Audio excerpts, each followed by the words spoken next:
All right. Welcome, welcome to H&M Sports Academy. We are live. I am Mo. This is Harry. And you are here at HMSA on a weeknight.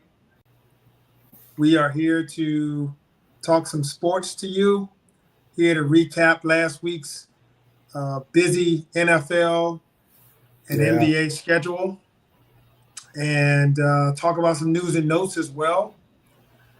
Once again, always want to encourage you that if you like this type of content, to please like and share and subscribe, as we are going to be continuing to grow our channel here on YouTube and all the other major platforms, Facebook, X, um, Instagram, and so forth and so on, TikTok.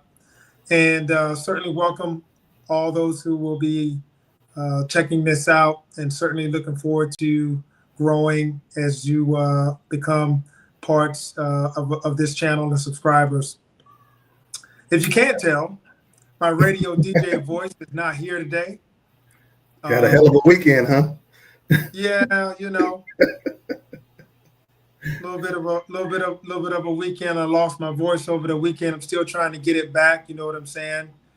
A little under the weather, but I feel good. Just need to get my voice back. And Yeah. the great thing about social media and Mm-hmm. channel platforms like this Mm-hmm. is you can be sick of me, but you can't get sick from me.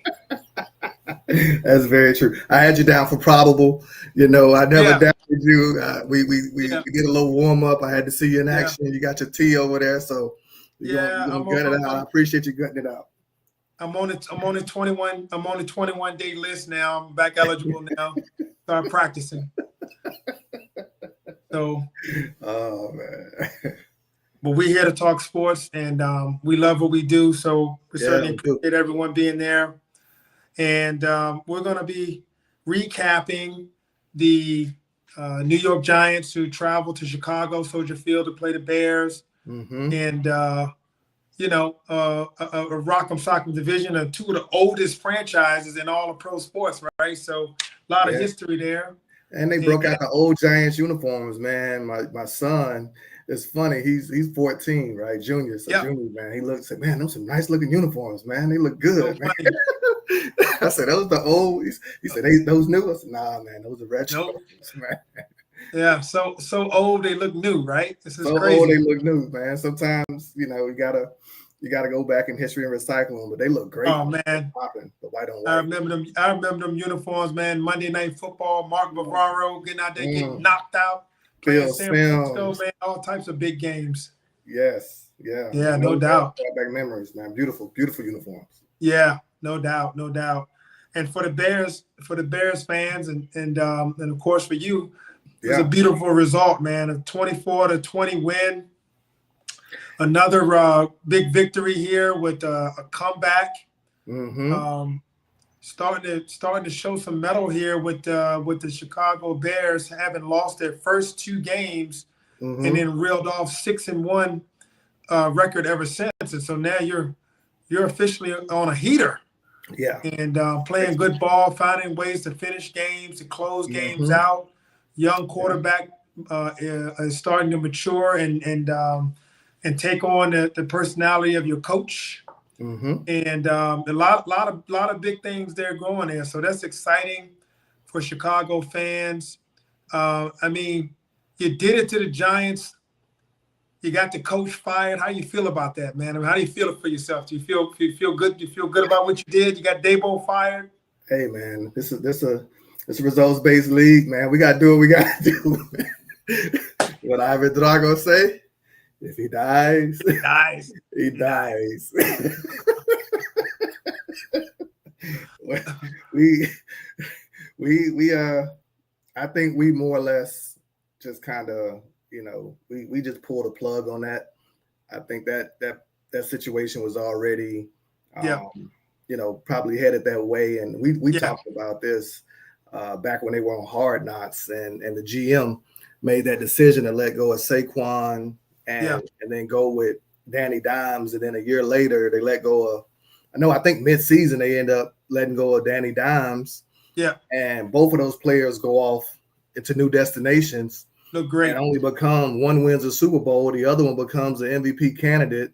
Yeah. And, you got Daboll kind of left holding the bag, trying to piece that thing together.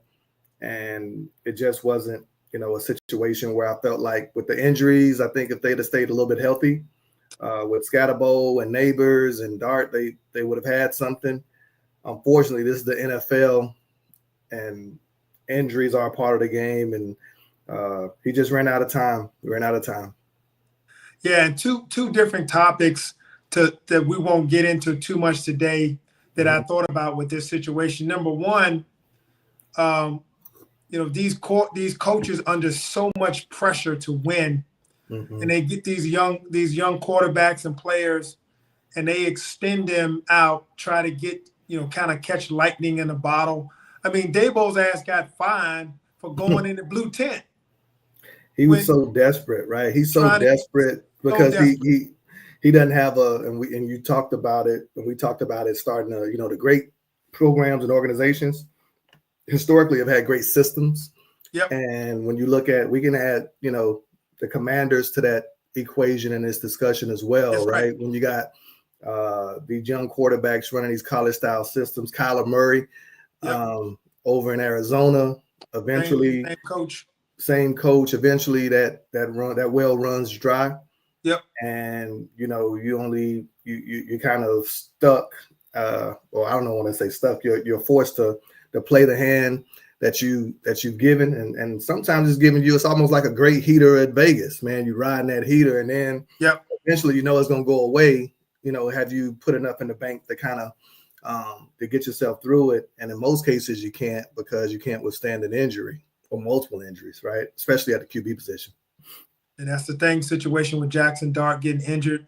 We talked about Jayden Daniels getting injured, man. They got these guys running around and trying to make plays and stuff, and they all schedule plays and all script because, don't really have a system down and play, or it requires too much of that all script. And man, it's a dangerous game out there when you're running out there with dudes that's running 4.5s and 4.4s and weigh 250 pounds, and they got menace and malice in their heart, man. They will take you out. And so you gotta play the right way. And I feel bad for Dart because he looks promising, and so forth. And the other thing, and I'll flip that. We'll get back to Chicago on that. Yeah. The other thing with the Daboll thing is, I feel bad for him because I'm starting to wonder, did they make the wrong decision in Buffalo and push him out when they could have kept him along with Josh Allen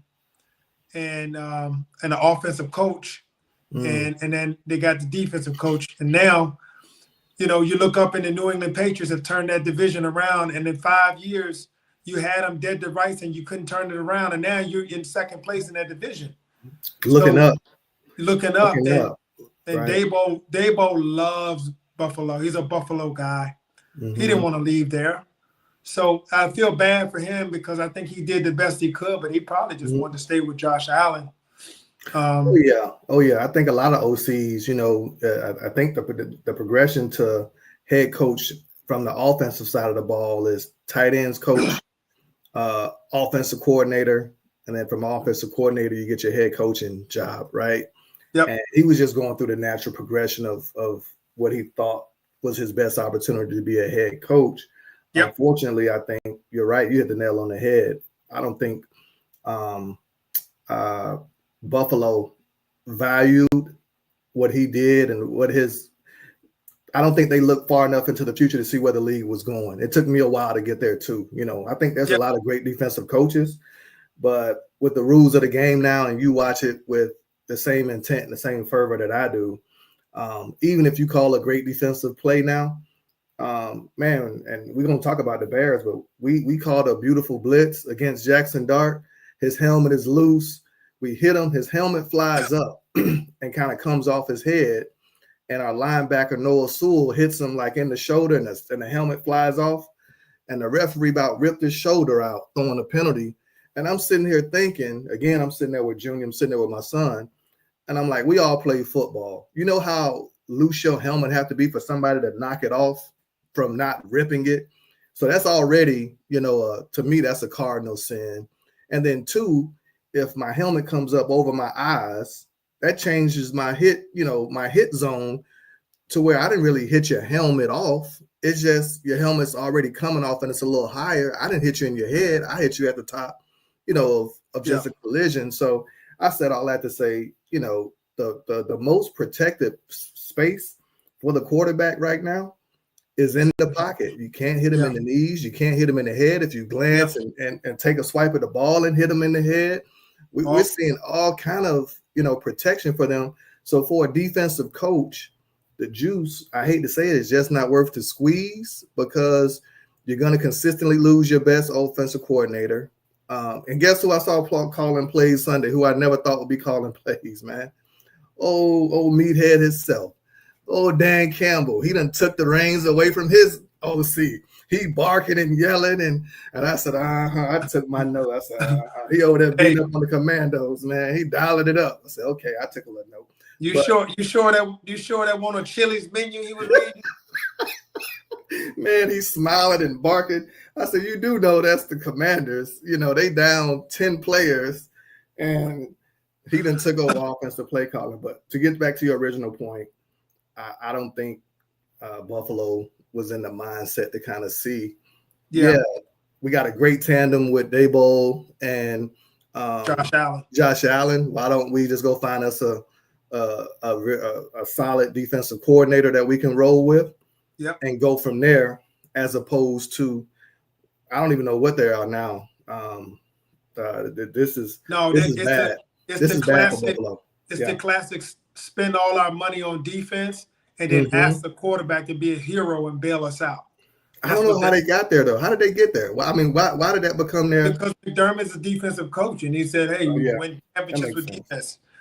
So that's the point. And so, I thought about a couple of those things, and then that takes us back to Chicago, in which you're developing your quarterback, Caleb, in the right form of being a pocket passer, being able to fall into a system, being able to read the system, and then improvising off of that. You know my analogies, when I talk about, learning a song, anyone can sing that can sing is great.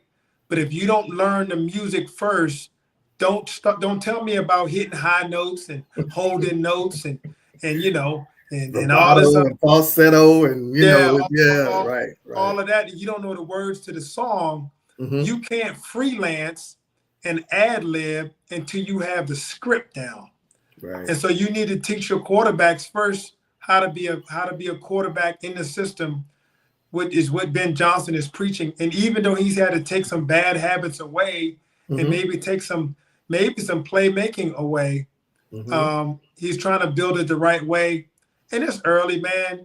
Anything can go wrong. I'm not saying it's going to always work, but this is the right idea. It's the way you're supposed to do it. It's so right until the Bears fans thought it was wrong, and we went screaming it. We'll talk about it here a lot more. I'm gonna talk about it here a lot more. I don't want to hear any of you Bears fans jumping on Caleb Williams' band. Now, we already left. This train left over at HMSA. We left weeks ago.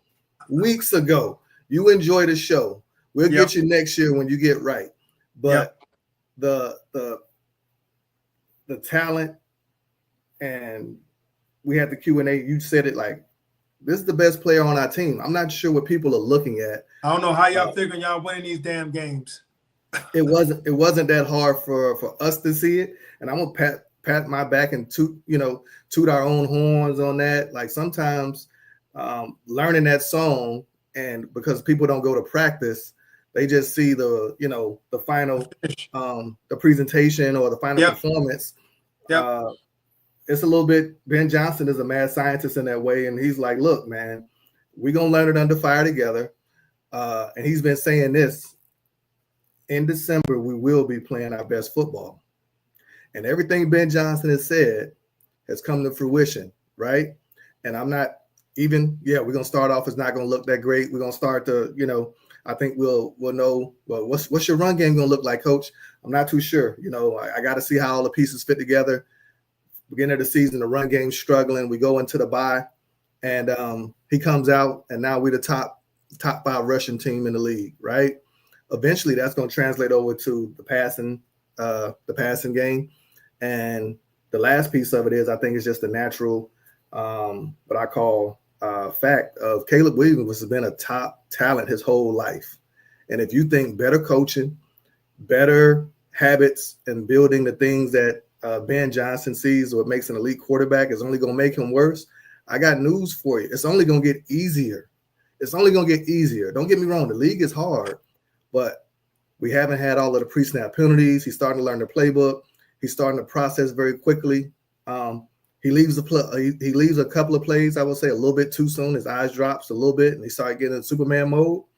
But Ben said, I can live with that, because to your point, eventually he's going to get to that 4th verse, and he's going to know it like the back of his hand. And the final performance in December and the January, if we get that far, in the January, it'll be much, much, much appreciated. And, we're not just running read option left, read option right, and, half field reads to get victories. We're taking the steps along the way. And I think that's the piece that most Bears fans did not want to go through, but that's what you got to do with these quarterbacks, man. And the Bears fans' defense, they haven't seen a dynamic quarterback like this, other than Jay Cutler in your organization, and so you don't know what this is like as far as being, the subtleties and the nuances of that. So, right. as we get started here, we're gonna recap the game. We've already started a little bit, but we'll recap the game here. You had the Giants offense, who really kind of jumped off to a nice little start and looked like they came to win a ball game, man. They came to win a ball game. Yeah. The Giants have been doing this, though. They look good against Denver. Mm-hmm. You know what I'm saying? They had beat Philly. So, the Giants got some spunk, especially with Jackson Dart, which goes back to why it's just, it's sad or disappointing that he's got a, concussion and stuff like that. But how do you think your defense did early on or throughout the game, kind of settling in and dealing with, the Giants? I mean, they ended up scoring 20 points, so that's not bad. But what do you think on that end with your defense? I personally thought, they played well. I know a lot of Bears fans are probably going to feel completely different than I am, but I'm also looking at it. We were missing our biggest piece out there. And I'm starting to realize how important TJ Edwards is to our defense. He broke his hand. That name has been popping up all year. Yeah, the big piece is Dennis Allen put him at middle linebacker and allowed Edmonds to go to weak side linebacker. So it just kind of transformed our defense and put the right fits in the right places, at least within Dennis Allen's scheme. And Edwards had hand surgery, so Noah Sewell came in, and he probably played his worst game of the year. He's also coming off a concussion he got against the Commanders. Just didn't look confident in his eyes, and he struggled. And they took advantage of him with the read option. They took advantage of him with some of his coverage, and then he just had a rough tackling day. So I'm not putting it all on Noah. I think he had some moments, but we're also down Kyler Gordon. We're also down Jalen Johnson. We lost multiple defensive ends and tackles this past week. So we actually went in at the trade deadline. We're going to talk a little bit about that. We went and grabbed one of the Cleveland Browns defensive ends kind of for a 7th rounder. Nothing big name, but we just added some depth. So long-winded way of saying, this has been Dennis Allen's probably, 7th or so different starting lineup. And every NFL team is going through injuries. So not an excuse, but just being transparent. I really think, in the secondary, they took advantage of us, having to stop the run and the read option, which requires you to have a certain level of eye discipline. And we just didn't play well in that regard. We started off stopping the run and doing a really good job, and then we got loose. And Jackson Dart he actually threw the ball really well. It was a bad weather day. It was cold and snowing and windy. He has He had a great day throwing. good arm. Very live arm. He also was it Theo Johnson, that tight end, is a big target. He hit him a couple of times. Yep. And I think, you know, as much as we joked about Brian Daboll, he's a great offensive play caller. He put a nice string of play calls together on us. But ultimately, you know, the big factor for us, C.J. Gardner, man, he came out and played a hell of a game, right? And as I watched the game, Dennis Allen stays true to form. You know, I call him Randy Johnson. He got 2 pitches, a fastball and a faster ball. So we coming with the blitz, and you know, when it's working, and you know, it's great. When it's not, it feels a lot worse than what it is, because it feels like you're selling out. Yeah. But when I look at the scoreboard, I'm like, geez, man, you know, in the modern day game, you only gave up 20 points and you gave your team a chance to win. That's all I can ask for. And as much as Jackson Dart gave us trouble, and this is a conversation I was having with Junior too, was around when these quarterbacks tush pushing and these quarterbacks are running around from that read option. When you get your chance to get them, go get them. The fine is worth it. Split it 53 ways. I think that's a $500 or so a person. And, you know, I'm not talking bounty gate. I'm just saying, you know, Jackson ran that read option one too many times, and C.J. Gardner caught him, put his helmet on the football, ball pops up. He goes to grab it, and just the whiplash of the guys from behind catching up to him and, you know, slamming his head into the turf. Man, his head bounces off the turf. And next thing I know, he walking off, you know, with his they call it the Pooh Shiesty mask wrapped around his eyes, man, because it's too damn bright in the stadium. He's got a concussion. Same thing with Jaden Daniels and the broken arms, man. These read option guys. Eventually, he was dancing in the end zone. He was, you know, he's all the flavor and the swag, and when one fell swoop, it feels like, you know, your whole offense, the whole team dies along with that. And it's a brutal game in that way, right? You take the head of the snake off. And I think really that's what drove the Giants to their struggles on offense. I'm not saying Russell is not washed. He is washed, but they look like a deflated team once Dart went down. So yeah, I got to give credit to the defense to making it count when they got to him. You know, when they got their hands on him, they made it count. I would have played Jameis Winston, to be honest. Hey, man, they had the funniest shot before Russell went in the game. Guess who they showed? Nobody but Jameis Winston. Pastor Winston. He's got Russell Wilson clutched up in an embrace, and he praying for him. And I could only imagine what that prayer was. Dear Lord, please take him back to 2006. We don't need 2025, Russ. We need that 2006, bro. We need that Russell Wilson before Sierra. We need that Russell Wilson back when he was with the Seahawks. Pastor Winston, man, he tried to say a prayer, man. Guys, I got better stuff to do, man. I ain't got time for this prayer, man. So. Jameis, a.k.a. Team Chaplain. Hey, Jameis Mega Pastor Winston. At some point, I'm gonna be a parishioner at his church. Wherever he opens it up, I'm gonna be there. But man, he clutching on Russell Wilson and praying over him, and Russell goes out there and pretty much it's just not his day. And you know, I thought the defense played well for the course of the day. They gave up some what I call some freebies off of that blitz look, that double mug look that Daboll had some answers for. But for the most part, there was a critical point where they drove down in the third quarter, and it looked bleak, man. And they're up, 7.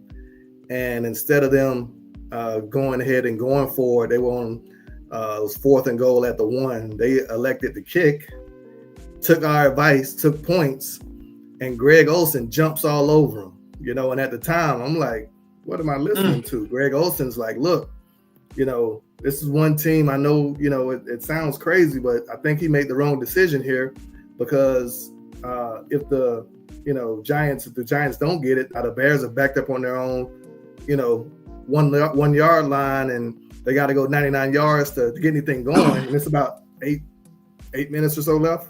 Mm-hmm. And long story short, there, he was spot on, man. They end up taking the points, and they don't score again, and we end up, running off 14 and closing them out 24-20. But defensively, I felt like we were active, we were live, the energy was there. We just had some busts on those. I call them little, we call it the cat in the hat. They ran a couple of read option counter, read powers.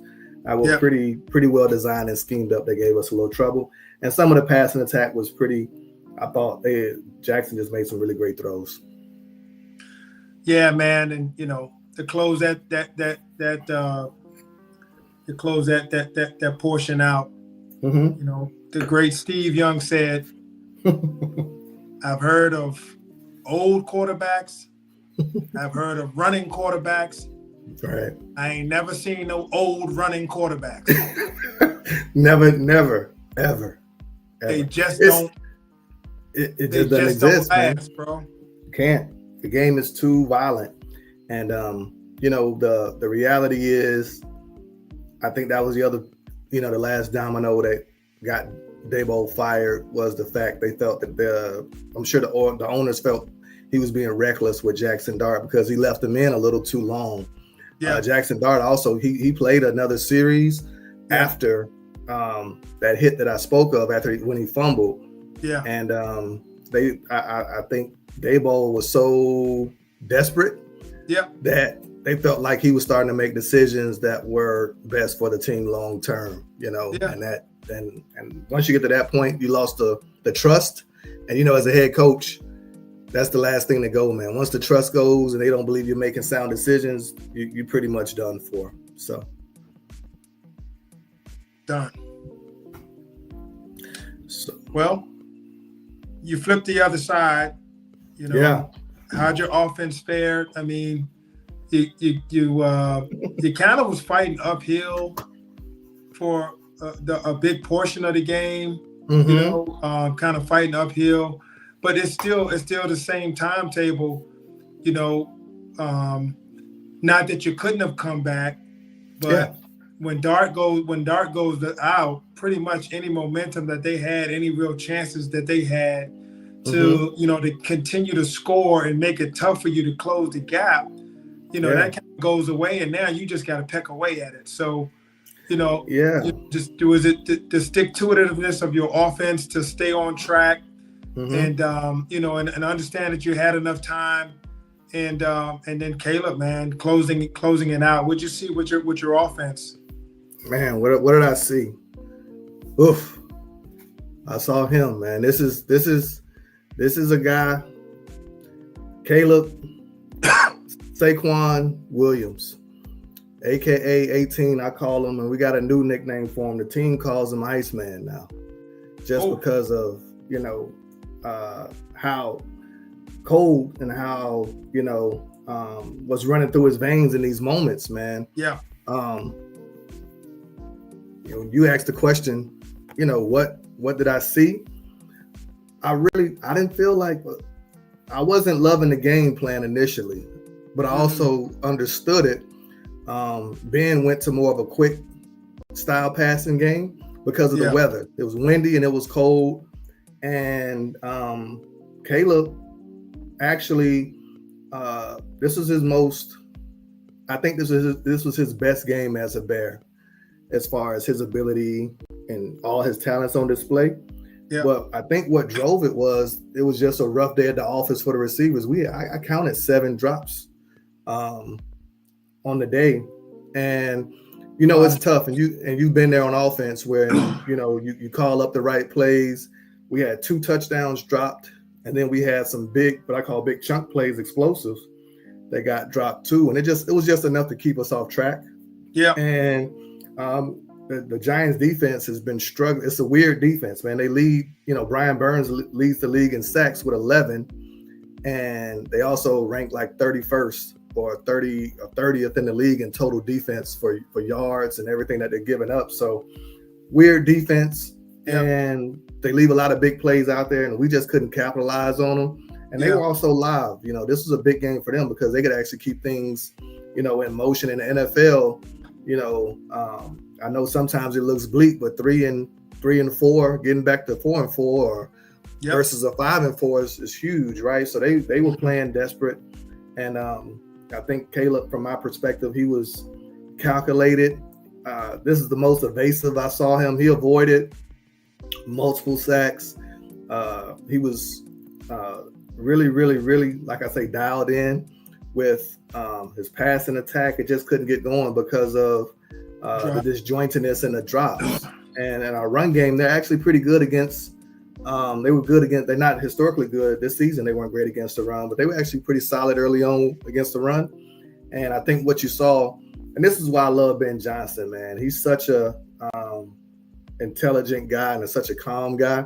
I think he just went back to as the game got into, we call it the witching hour, right? Where wins turn to losses and losses turn to wins. Yep. He really just looked at it and he said, okay, we still got time. He stuck to the running game and, got us back on track, kept us ahead of the chains.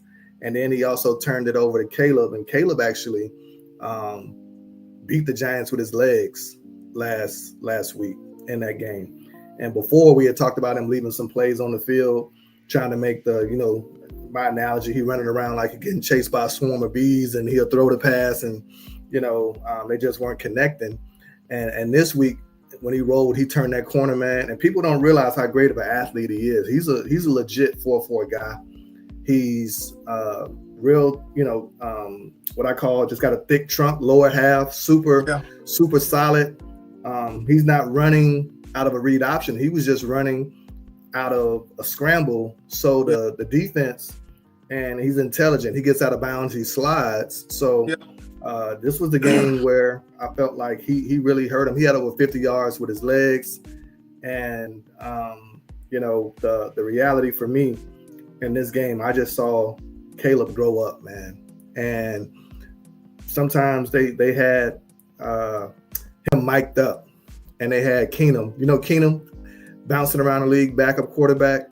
Yep. I've been hearing how amazing he is. He was with CJ Stroud over in Houston. He was in Minnesota. He's bounced around, but I've heard he's one of those, player coaches, epitome of a player coach. And he's almost, everybody's, why you got him as your backup quarterback or your third string quarterback? Effectively, he's almost like a quarterback whisperer. He's somebody who's done it. And he was talking to Caleb. Caleb was mic'd up. And he says, after we brought the game within 3, within 3, he looks at Caleb. He said, man, you out there balling, man. You about to go get us we about to rally the boys and go get us a dirty one. And I was like, man, that dirty win. And you know who did that a lot? And I'm not saying he's Tom Brady or Peyton Manning or John Elway, but the great quarterbacks, always find a way, even if they're not having their best day, they don't have their best pitch to go get a win, or your offense not playing their best. And when he said that, it just made me think of, sometimes you're not going to have your best day, and it's not your fault. When you look at the stats, everybody will look at Caleb Williams' stat line and say, oh, man, he was only, 50% passing today. But if you adjust that to the true percentage of the drops, had they been caught, he'd have had 70% completion rate, 3 touchdowns, and 1 rushing touchdown, right? And your day looks totally different. Football's not played that way in hypotheticals. But that's what he meant. You're about to go get you a dirty one, right? So Caleb is so talented. He's such a calm, and he's a fighter. And again, I'm going to keep saying it. I know you guys don't love the nails. I know Bear Nation want to talk about his accuracy, and they want to talk about how, he's not, he's not Bo Nix, and he's not Drake May, and he's not Daniels. He's him. He's who he is. And I think, from my perspective, Ben feels very lucky. He said something as well. He's like, in Detroit, I felt like I was under constant pressure to find the perfect play. And he said, what I'm learning with Caleb is I don't have to have a perfect play every time. And that's going back to you, and you talked about the perfect kind of analogy between the analytical and the creative, right? And I think Ben, sometimes he's giving him the perfect play and it's open. And they showed there was a few plays I went back and watched all 22 on a few of those scrambles and those drops. Had he not scrambled and just held it a tick longer, they're probably, you can make your job a little bit easier. But that's also, I think, why Ben says in December we're going to be playing our best football, because now he knows his reps, his confidence of seeing it over and over and trusting it. And my perspective on this last victory was the Bears. Caleb solidified himself as this is our franchise quarterback, right? And if you had any questions, any doubts, I know, and you threw it out there about the competition, who we played, and I'll be the first one to stand up and say it as well. We failed every major test against some of the quality opponents. Minnesota, Detroit, and the Lions, we didn't play our best football, so we still got some work to do. But in the meantime, as you're growing as a team, these are the Giants, the Commanders, and some of these other teams that we've beaten. Thanks. These are teams that we're supposed to beat. And along the way, if we can get to December and January where we're playing better football, I don't think anybody's going to be jumping out the chair to play us. I'll put it that way. So offensively, like I said, kind of just a disjointed. The 56 minutes of not great ball, and then we had 4 minutes and 31 seconds of elite football from our offense, and got it when we needed it, and ran up out the stadium. So I'm proud of them. We got to learn how to win these games. We got to, and not that you want it to go that way, but I think it builds some callous and some metal in our franchise, to where we start understanding we're no longer the bad news Bears. We're no longer the organization that's going to always lose and be on the short end of this thing. Now we got, some players that are fighting, and we got a quarterback and a head coach that can put us in situations where we're going to win. It's the other feeling. If you keep it close, then we'll take you out. Yep. We got the coach to do it. We got the quarterback to do it. So, I think we're starting to plant that seed in other teams' minds. So we're actually getting people's best stuff. I don't feel like we're the Commanders where we were sneaking up on people. I don't feel like the Bears are really sneaking up on anybody now. I think we get we get their attention from the jump. Well, you never have to apologize for your wins, man. It's hard to win games in this league. Mm-hmm. You done rattled off 6 of your last 7 games. You're in the driver's seat in the division now, based on with the help of the Ravens beating the Vikings and the Eagles beating the Packers and so forth. So you're sitting in a good spot, and you don't have to apologize for any of that. And you still got all of those guys in front of you, so you have the opportunity to control your destiny in a big way. Right. And just saying, you're just trying to strengthen your muscles and get good winning habits. The reason why Caleb, to me, can hurt you so bad when he runs is because he doesn't play like a running quarterback anymore. He plays like a quarterback under a structure that's looking to hit open people. And even though those balls were dropped, they were passed and the receiver was open. So you cannot discount the fact that those balls were there.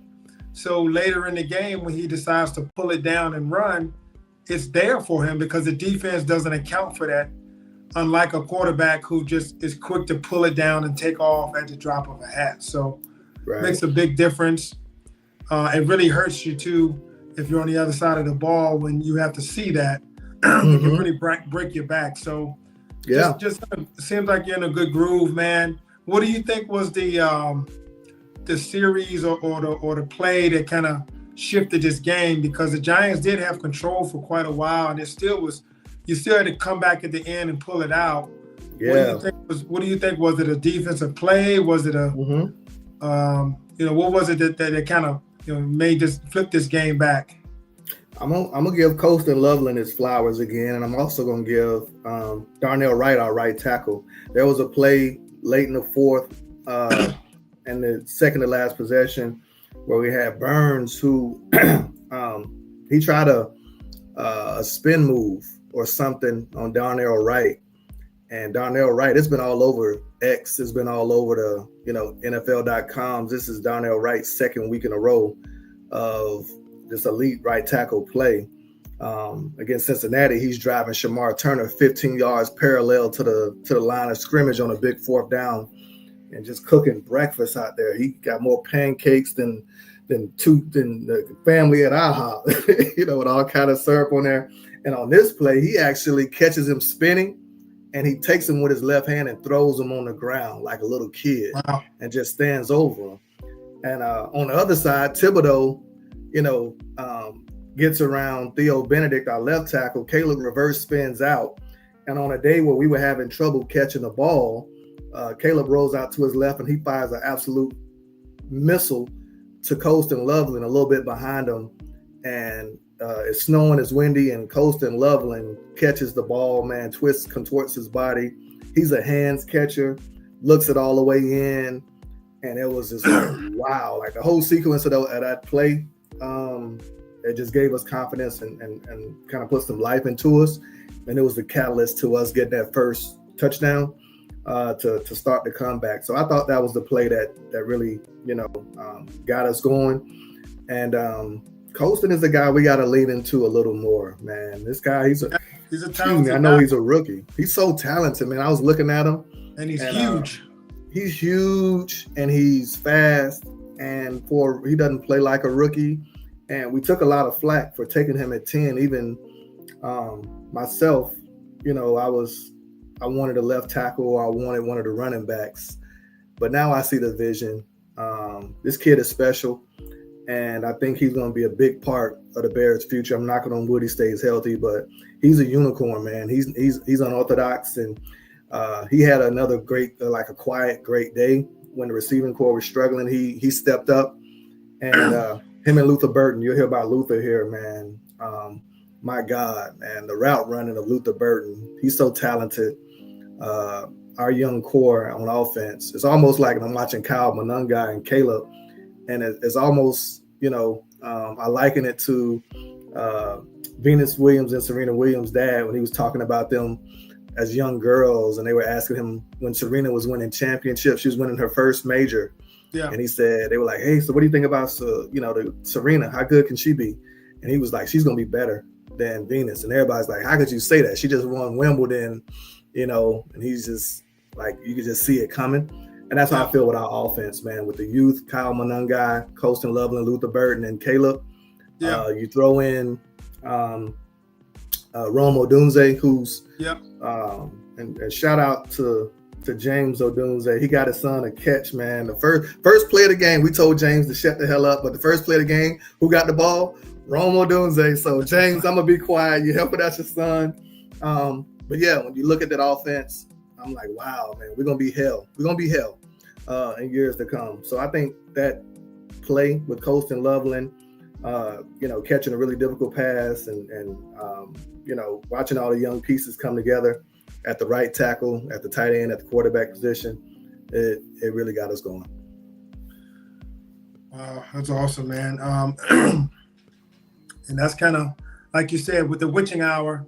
That's where those losses come, because you don't spin out on that pass rush off the edge, and Thibodeau gets a sack, and that changes everything, right? And so completely play never even occurs. It doesn't happen. But Caleb is so good in the pocket as far as his escapability, and not only is he that obviously his arm talent, but the way he the type of speed he has, he's a sudden player. Like he's kind of got some burst to him.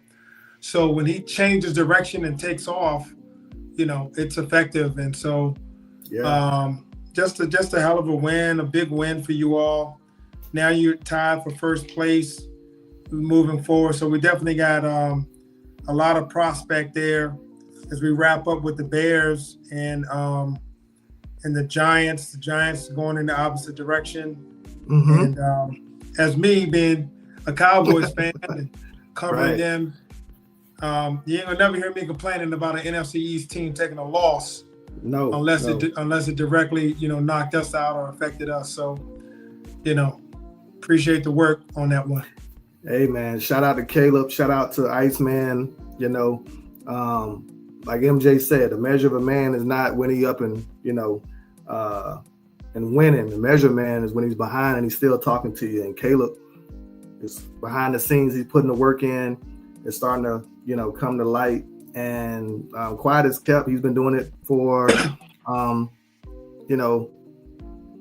his whole career. He led some game-winning drives last year that just got, I call it flused. We got flused in a couple of those games, and now we're starting to see what a competent head coach, with him being able to show his mettle and his calm and cool, calm and collected demeanor and nature in those moments, to where you don't want to leave this kid much time, man. When the game is on the line, he'll rip your heart out. So make all the nail jokes and all the lifestyle jokes you want to about him. The kid is special. So shout out to Caleb. I saw Caleb get out the limousine with two baddies. I ain't seen nothing wrong with it. I ain't seen nothing wrong with the lifestyle. Hey, I'm putting him in kind of like the Dennis Rodman category. Some guys, and we've been around. We'll have our dating show someday. He's just eccentric. Yeah, he's the guy who can. I call it a rock starish, and it's not like I think Dennis Rodman was so loud with his rock starish persona. And I think and Caleb is actually more. It's different when you're a quarterback. It's all because he's a quarterback. Yeah, he's polished, and like I said, he's quiet. You never really see that, what I call completely like the wild side of a rock star. But I think his persona, his inner, persona that's in him, has a lot of eccentricity to him. He's eccentric to it. I mean, DK Metcalf is eccentric. Yes, but he's a wide receiver. Yeah, that's and it kind of goes. It fits better with the position. Caleb is it's almost to where I liken it, and I think it's a weird dynamic because he's not a very loud and boisterous guy. You don't hear much of him, but you will. He expresses himself through his fashion. He expresses himself through his nails, and I think that rubs a lot of men the wrong way. And they call it a distraction when you're losing, but here we are. I care about what you do on the football field. I think he's special. I think he's a hard worker. People laughed and clowned him when he was in the stands crying with his mom after loss. As another player, I say that, I would rather see that, because I know he cares. It means something to him. And then also, how old was he? 20? 21, 22. 20? But right, and I don't think people understand when you work hard for something and you have a dream die. Most men have a dream die, and they didn't really put their all into it. So they don't really, when it doesn't work out, it doesn't break your spirit, right? When you're 14, 15 years old, and this is all you've been wanting for your whole life, and he basically lived in DC like an adult. He had his own apartment at 14 or 15. So when he got to college, he had expectations, he had big dreams, and when that didn't come to fruition, it hurt, right? And I don't think there's anything wrong with crying. Am I a fan of it? Was I in love with it? I think it's, for us, we always get taught, that certain emotions you don't want to let get out there. But I kind of thought about it, and maybe I'm just being a fan of him and wanting him to be successful.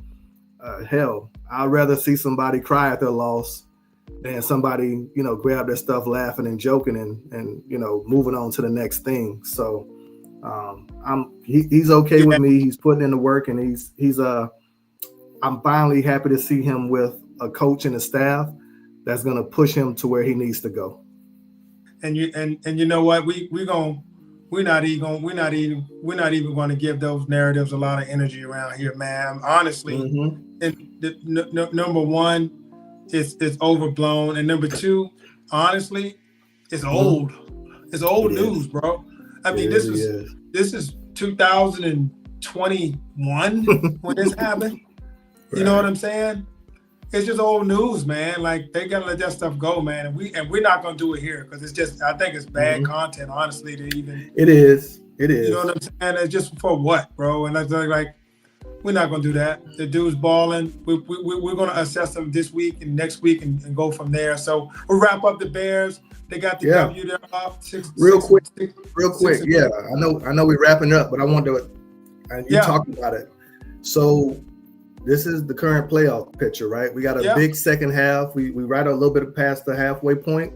So this is good reference for our fans. You're right in the middle. You're right in the thick of it. Yeah, normally the Bears are in that right side. We're in the hunt. I think we need to go at least 5-3 over these last 8. I think that'll be enough to 10, 11 wins. Might be enough to get us in a wild card on our own, controlling our own destiny. If we go anything below 5 wins, we're gonna need some help to try to get into the playoffs. Okay. But that's just a quick snapshot of where we are. I think it depends on who you beat. I think it depends on who you beat. Not is now. I think the right wins. I don't think you need 5. I think it's who you beat. So what a crazy thing is, man, in our schedule, we play the 49ers, we play the Lions, we play the Minnesota, and then we play the Packers twice. So we control everything, right? And a lot of that is when our division and that one. I think we play San Francisco right at the end of one of the last 3 games of the year, which might be a playoff implicating game at that moment. So lots of football ahead of us. Y'all played Philly yet? Hold up. Y'all ain't played Philly yet. No, we play Philly Black Friday. So we'll play them Black Friday here. So you're right. I forgot about that. We play Philly. A lot of, big, what I call important winning teams on our schedule that we can change the narrative around, everyone saying we're just beating up on the lowly, we scraping the bottom of the barrel. Now we can, prove some naysayers wrong and prove us. I say not really prove ourselves right, and that we're starting to, get this thing figured out a little bit. And like you say, beat the right teams and find our way into the playoffs and see, get on that bus, man. That's all we need to do. Like Herm say, I just need a seat on the bus, man. I don't care if it's the front, back. If you got me sitting next to the driver, standing on the stairs, I just want to be on it. So that's where we at. Beautiful. That's what's up, brother. So all right, I love it. We will continue to monitor that as the weeks go by. It's not too early to start looking at the playoffs for sure. For sure. So we'll wrap with that, and we'll touch a little bit on the Cowboys who are coming off of a bye. Yeah. So there was no game here. We're just gonna hit some quick news and notes here with the Cowboys. We won't cover too much. There's no game, but I think there's 3 major topics. I guess number 1 was the trade deadline. Yeah. Number you guys 2 made some big moves. Yeah. Number 2 was the players that coming back from injury. And then number 3, which is not the least important, but I listed that last so I could talk about it first, was the passing of second-year defensive end Marshawn Nealon, the 24-year-old defensive end edge rusher from Western Kentucky, I think. Promising player, 6'4", 260 pounds, big run stopper guy, in the rotation. Had a couple of little injuries he was dealing with, but he was still in there fighting. But a good player with promise and upside, and definitely someone that we're looking forward to growing on the roster. And as the reports go, it was reported that he was, being pursued by the police for some type of domestic situation, and they were at large. He was at large. They were trying to, run him down for something.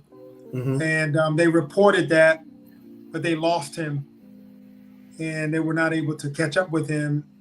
Only that he had been making some type of life threats or something like that. Only to find out that a couple of hours later they found him. He had crashed the vehicle, and when they found him in the vehicle, it was, pronounced dead on the scene for a gunshot wound, self-inflicted gunshot wound, basically a suicide attempt. Right. That that unfortunately took his life. And so that was a tough situation in the bye week. Tough situation no matter when, but you're in the bye week, and I don't know all of the things there, and as far as his his history and as far as what was going on, but obviously there were some mental health issues there. There was reports with him and his girlfriend and 911 calls and some things there that were going on. So clearly there were some domestic issues and some mental health issues. And I think, because, I told you, his dimension, 6'4", 260 pounds. If you see someone like that walk into a room, it's a lot. It's menacing. It's impressive. It's eye catching. When you see an adult that's large, so you think that these guys are so big and so strong and so tough, and you realize that they have the same concerns and issues that everyone else has. They have a lot of things on their mind. They deal with the same type of stressors. And oh, by the way, they're in their early to mid 20s at the most usually. And they still are processing life. And so, man, it hits you hard when you see that, on top of the fact that you have Dak Prescott, who lost his older brother to a suicide, and he's dealt with a lot of heartache in his life. And he goes out and has a planned speech to his high school. Yeah, I saw that. And he touches very heavily on this topic because this is something that is very, very, very near to him about mental health. So it's tough. The team met yesterday and talked about it to try to get, clear the air with everything. And, for anyone that's out here, we're an open book. If there's any questions or any comments that you ever have, we don't know everyone, but if we can help you in any way, we're certainly here to discuss anything. I don't care what it is, who you are. It's just, it's never as bad as it looks. And so you should always have an open door to be able to reach out to people in your family, in your circle and stuff. So I'm going to close out with that on that particular topic, and I'll give you the floor to speak on anything you have to say about Marshawn. No, it hit close to home for me. Obviously, like you said that very well and eloquently. I think I relate to it just because of the age, right? Of a lot of these guys, and I got kids. I got 2 boys, and I'm gonna differ a little bit with you where you say, they got problems like everybody else. I think in some way they have, NFL, these young guys have a little bit more things pulling at them because of the success that they've reached, right? And you and I both, we were, I would say, compared to our peers, not bragging, we were successful on our own, and we were actually in the Navy, so we actually got a chance to kind of be successful and get pulled out. You go out to sea, and you really don't have a bunch of what I call people that can really access you in that way, whether it be financial support, whether it be emotional support, whether it be your relationships. I do think that was one of the beautiful things about us. We got a chance to kind of grow away from what I call some of the noise that you experience when you see a lot of entertainers and football players, where it's hard to detach yourself from some of those relationships. And being 23, 24 years old and trying to navigate relationships and trying to navigate, the NFL, we talk about it it's so pressure packed, man. Can you imagine if every most people get an evaluation once a year, and when they get their review, they walk away from it feeling, upset or a little bit angry about what was said, whether it was constructive or whether it was true. These guys go through that 16 or 17 times a year. Every game is your resume, and the pressure that you feel with these games, and you hit it on the head, man. I think there's nothing, now that we've grown to be men, we understand that, you and I have talked about it. Time heals a lot of wounds and things that, you think you can't solve. But also it's never as bad as you think it is. It's never as great as you think it is. So when I look at it, it's sad because of I see a young man, who was, had so much in front of him. He had so much promise. And my heart goes out to his family. My heart goes out to the Cowboys and his teammates, because it's also, it leaves a feeling and a sadness across the organization, right? That it's hard to fill that void when someone leaves in that way. So super unfortunate. I actually thought, the bye week, normally you use those to recharge, rejuvenate, and reset yourself. And unfortunately for the Cowboys, I don't know if you guys, not to go straight to football, but it just added a different dimension to your bye week and what you guys are dealing with, and it takes your mind off of the game in a sad way, in a mourning way, right? So, from a human side, like I said, it's just from seeing him, and he had just scored on Monday night, first touchdown, and he was actually a guy who I wanted for the Bears in the draft, right? Because he's we didn't take the defensive end. He was from a little bit of a smaller school, so we actually had a shot at him with where we were drafting. So I just kind of known him as the player, and my heart goes out to his family. My heart goes out to anybody who obviously his loved ones and anybody impacted. And like you said, Dak, I did catch that when he was at the high school, talking to the kids, and he's been through it with his older brother. So, it's peeling the scab off an old wound with him too, trying to process all of this, and then, dealing with your own emotions. I know Dak is going to be locked in. He got a purpose. He's here for a reason to lead you guys through it. I think, he's the right guy to get you through it. Always. And he's got a big boy it's just bridge not ideal, right? It's just not ideal. And it's when I say kids, 24 pass away like that, it's tough pill to swallow. So as an organization, and as a fan, I'm sure, like, you wake up, that's the last thing you expect to hear, right? One of your players has passed away, right? So you don't want to believe it, but here we are, and like you said, this is the downside of what we're doing now, talking about these situations, but they're also for anybody listening and who cares to listen to what we have to say, as men and as individuals who are going through this life, trying to understand and figure things out, and ups and downs. There's always different avenues to try to get some of that advice and try to figure some of this thing out, because we don't know the answers either. So, and we all feel the stressors of life. So just a sad moment, and my prayers go out to him and his family, and also to the Cowboys organization as they try to work through it. Well said, sir.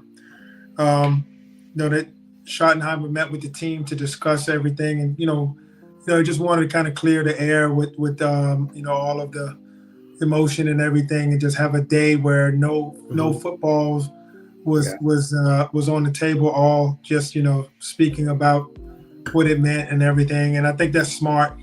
It gives you a chance to have some closure on a topic, because unfortunately you got to pick up the mantle and keep going, on top of the fact that the guy was a good player for you. I mean, we don't even get to discuss the fact that the guy just scored a touchdown on special teams, and he's a good player on, you can't even get to that. No. Just talking about, losing him, as a as a human. So it's Mhm. tough. But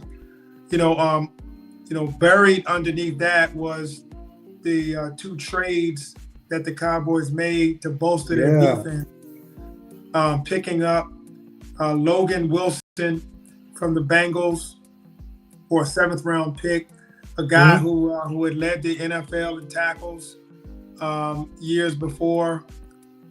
He's one of the interception leaders at linebacker. He's a pro. He's an excellent tackler. He knows the defense and Mhm. positioning well. A smart guy. And the idea would be to team him up with Demarion Overshown, who's coming back. And Right. Overshown can kind of be the player, the playmaker, Mhm. while Logan Wilson is the steady hand that settles that defense down Right. with a new stud up front, Quentin Williams, who the Cowboys gave up a second round pick this year, a first round pick next year for him. You're Mhm. talking about the possibly number one rated defensive tackle in the entire NFL. Until he goes to the Cowboys, because let the world tell it. And this is where I'll say this and I'll shut up and I'll turn it right back over to you.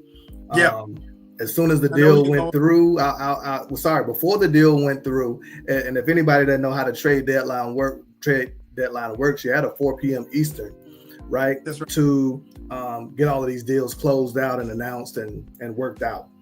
And on my X feed and TikTok, all I'm seeing is Quentin Williams with Ravens jersey superimposed on him. He's got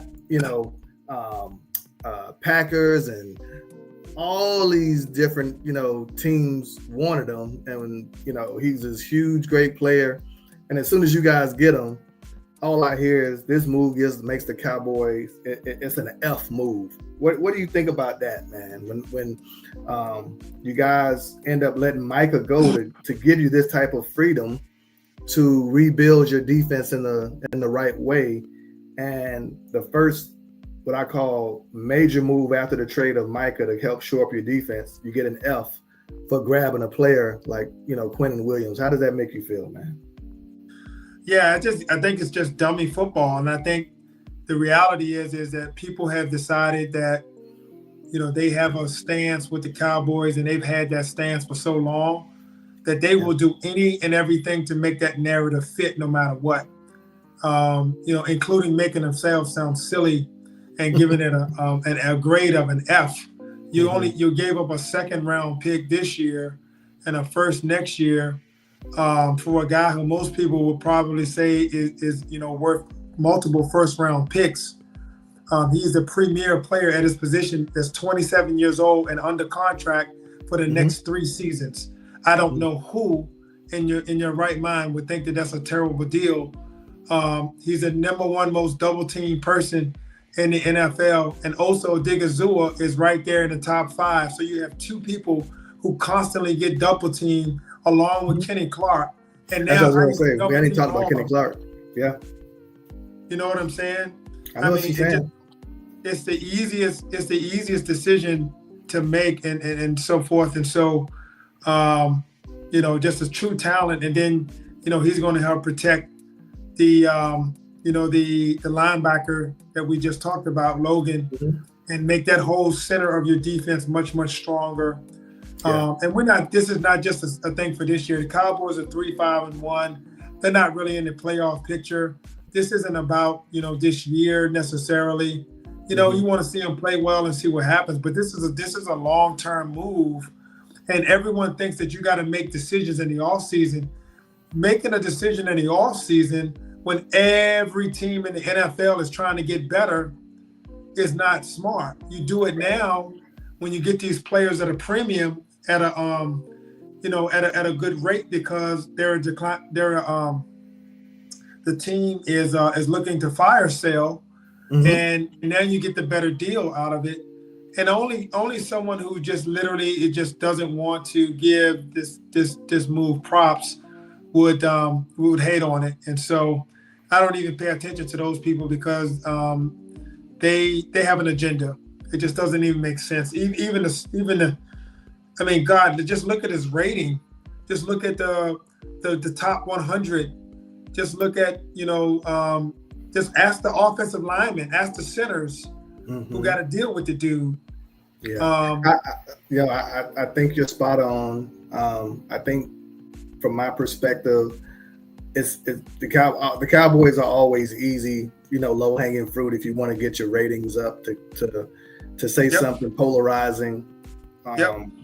I'll say from a fan perspective, and I get away from the media, everyone was expecting you guys to make a like for like trade, right? They don't understand that you can add value to your defense without going pass rusher, right? They were looking for Max Crosby. They were looking for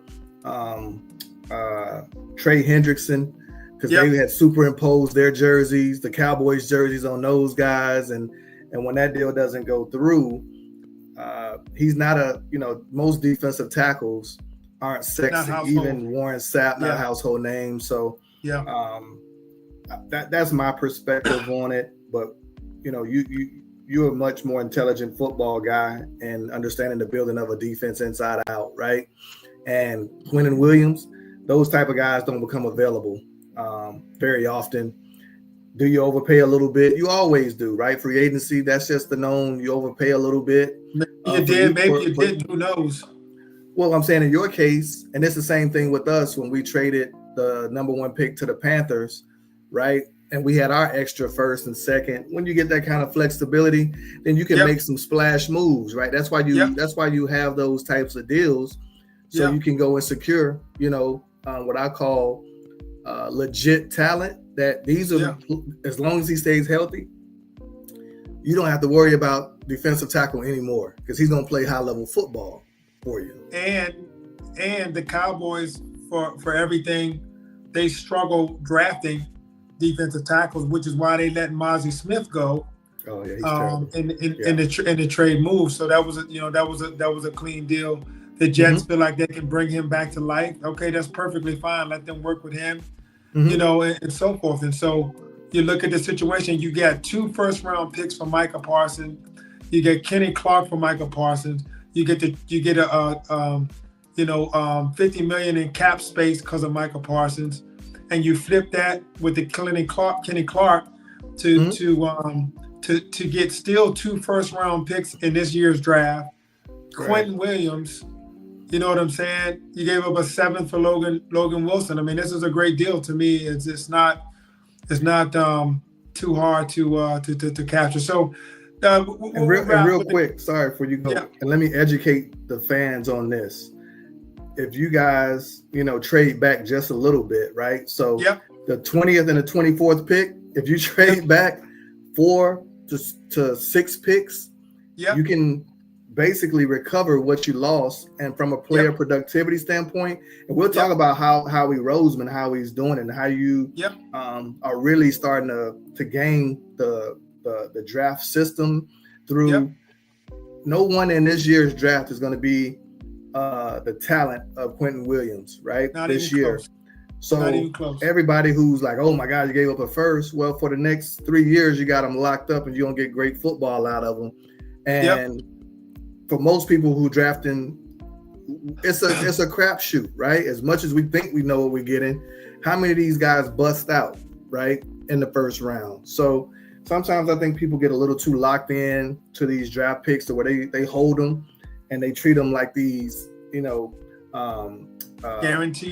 guarantees, and it's not. So sorry, I cut you off, but I just wanted people to understand the Cowboys effectively can trade back a little bit in this year's draft and pick up a lot of draft capital to grab some more young talent under controlled contracts, which is what you need. That's what you gotta have. That's what you got to have with Dak, with Pickens, who's coming up for a deal, right? And you're also looking at trying to add to the team as well, right? Because now with the deal with the Packers actually gave you more cap space that you got to find a way to work through and fill out so you can get everybody underneath that umbrella. Dak is going to restructure his deal. The Cowboys are going to be loaded with cap space and draft picks and draft capital, and that's what you want. if you're out there listening, you want to build a team with your core players, your stars that you have to pay big money to, and young ascending talent. That's how you build a team that's sustainable.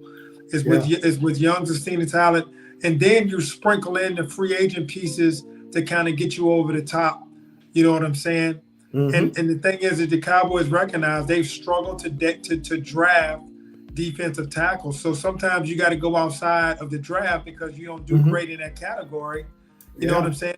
Ask Bill Belichick when was the last time he drafted a good wide receiver. He don't know what he's doing. No. He can draft. It's such an inexact science, and I know that sounds counterintuitive, but if you give the only thing guaranteed about the draft is that the more picks you have, the more you got a chance of making some of that stuff stick. A couple of them stick. Right? The teams we keep picking on the Commanders, but the Commanders who traded away a lot of capital and now they only have 4 picks or 5 picks in this upcoming draft. When you start to deplete that war chest and you miss on those picks, your roster goes to hell quickly. Because you get old quick, and you don't have the talent to give you the depth that you need. So you don't have the depth to recover from injuries. You don't have, and then football is always an attrition league. So shout out to the Cowboys for making those moves. We'll see what they become. We'll see what the team looks like and what the changes look like. We'll preview these games later on, but that's where Dallas is. We'll wrap there on them, and a tough week, but we'll see how everything goes there. We got players coming back from injury: Siobhan Revelle, Overshown, Kalen Carson. There are safeties, so a lot of moving parts. We'll see how that goes. We'll talk about that a little bit more. Sorry, real quick. I got a quick question for you before you close out on the Cowboy. How you feel about where you got? I know what you say 3. What do you guys 3-5-1 right now? Yeah. How do you feel about your playoff chances at the moment with the current pitcher? Gotta go 6-2 at the worst. Okay. Yeah. So 9 is your magic number just to have a shot, you think? Yeah, because of the tie. There's a chance that one of the teams fall back or something like that, and we catch them with the tie. Gotcha. That's the only shot. We got to go 6-2. 6-2, 7-1, 8-0, and that's just not realistic. So we'll see. Okay. Yep. All right. Let's talk basketball, man. Lakers are 8-3. Lakers are a team that has had one of the most injured teams in the NBA. Actually, Luka and Austin have only played 4 games together out of the 11. Oh, wow. I didn't know that. Yeah. They've been basically taking turns missing games, and they played 0 games with LeBron James. And they have the number 1 offensive rating in the NBA. The team looks excellent. They're not the most athletic team, so they do play hard. Yeah. They lost a bad game to the Atlanta Hawks because they didn't play hard. Yeah. So when they don't play hard, they don't look as good. But when they play hard, they can beat you pretty bad when everything's going. And that's without LeBron James, without Gabe Vincent. For that Atlanta, I call that a Magic City loss, man. That wasn't. They didn't have the legs, man. When you go to Magic City and you out in Atlanta, you got to give them some grace, man. That's the Magic City loss, man. Like why you think Lou Williams was so pissed off at JJ Redick for yelling at the team? Like, man, it was my Lou Williams lemon pepper wings and called this. I look. I said, yeah, that was Magic. That's an Atlanta loss, man. So I think you text me and we talked a little bit about it. That's a schedule / Magic City got us, man. They didn't even come out with any energy in that game, man. That was terrible. But yeah, big win last night. With Charlotte, they were heavily engaged. Third quarter took off. And big news today, and Nico out in Dallas. So Luka effectively, I should have brought the picture up with the guy, the most common was it meme on Twitter and X that when you go to your biggest ops funeral. When I showed up to my biggest ops funeral today, you're standing there, and Luka went and two-hand dunked it, and he's damn near averaging 40. And making it look simple, making it look easy. And Nico took the fall today too. So, man, I hadn't realized between the injuries to Luka to start the season, and then here Austin Reeves here late. They'd only really played together for 4 games, but wow, they just look so. I know it. We said it. Marcus Smart, man, is such a vital piece to this equation. Ayton, we talked about needing a big last year coming out of that series with Minnesota, and that 15 and 12 and 15 and 18 and 19 and 15 is huge for this, or critical. And this is where I get, I struggle because I'm a LeBron fan. And now I'm a huge Caleb Williams fan, and all I've been hearing is how is LeBron James going to, make this work, or LeBron James is going to have to fit in or fit out, or LeBron James and I'm sitting here thinking, like, what is wrong? What is wrong with people? What is wrong with them? In the F. That is wrong with people. So we saw LeBron James play. So hold on.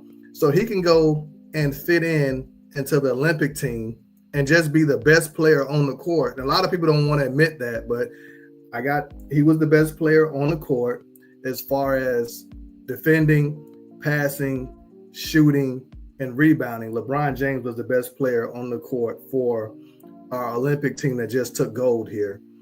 And I'm not saying this is an Olympic, talent level team, but what I'm saying is LeBron's basketball IQ is high enough to where he can find a way to insert himself and still get maximum, production out of Luka and Reeves. So where is that narrative coming from? Harry, they just went to training camp a month and a half ago. Right. Wasn't he on the team last year? Mm-hmm. Last time I checked, he was.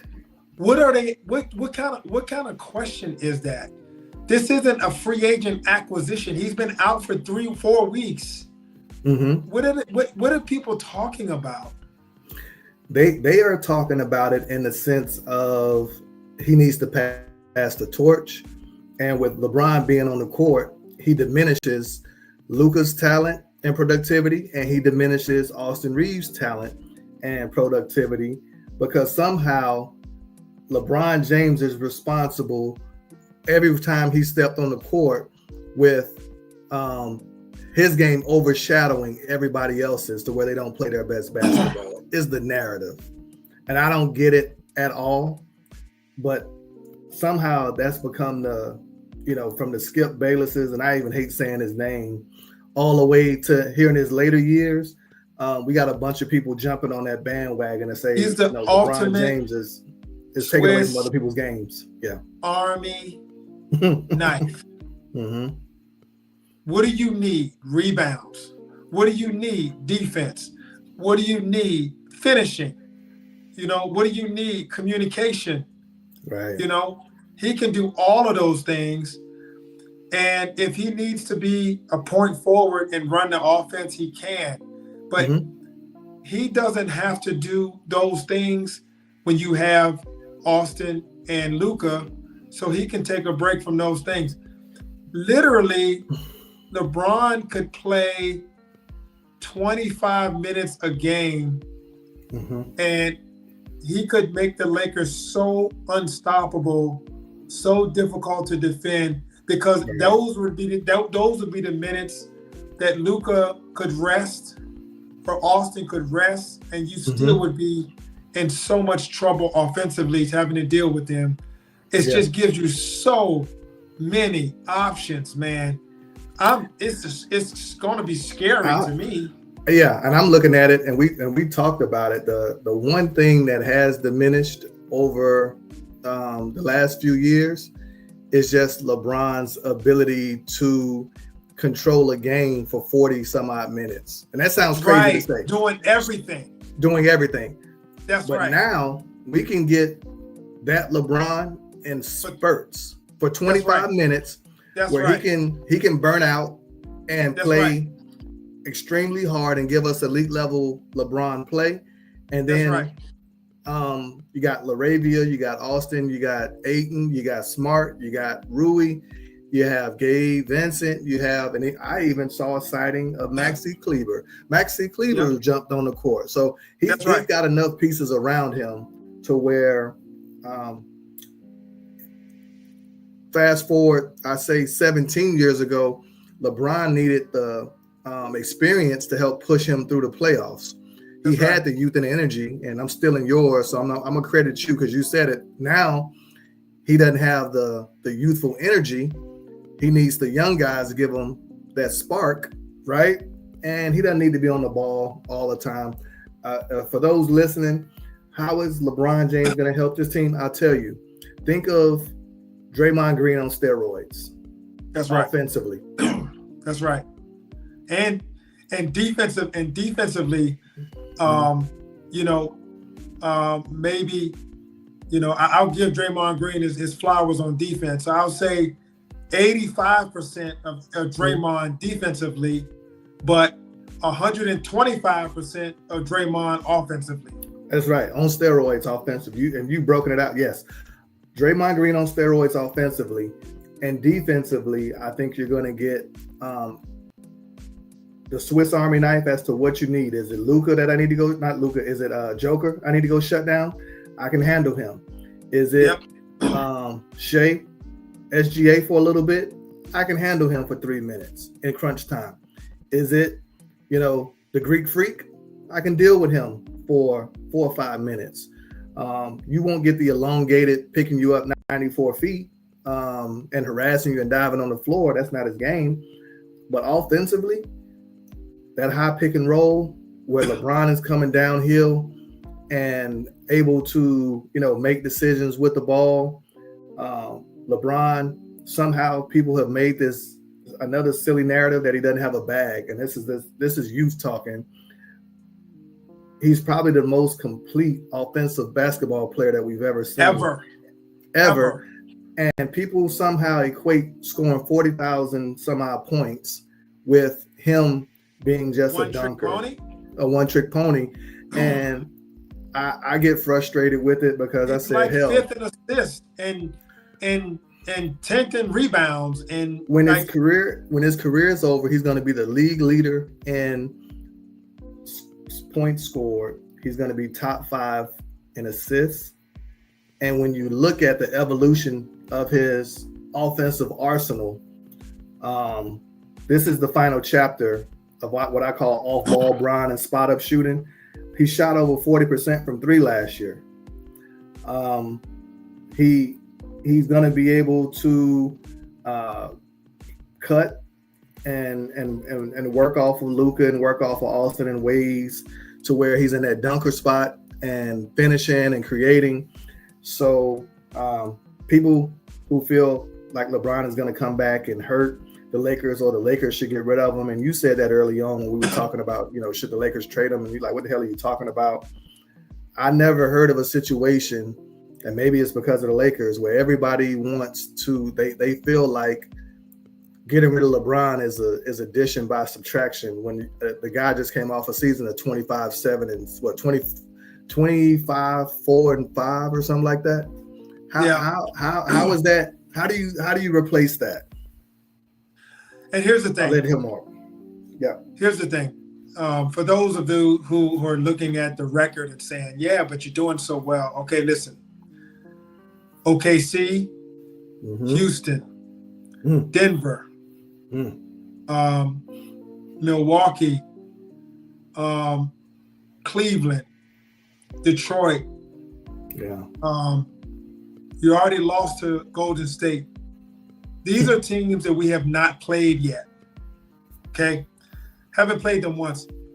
Don't tell me that you're not going to need this guy and you haven't played any of those teams. Okay? Right.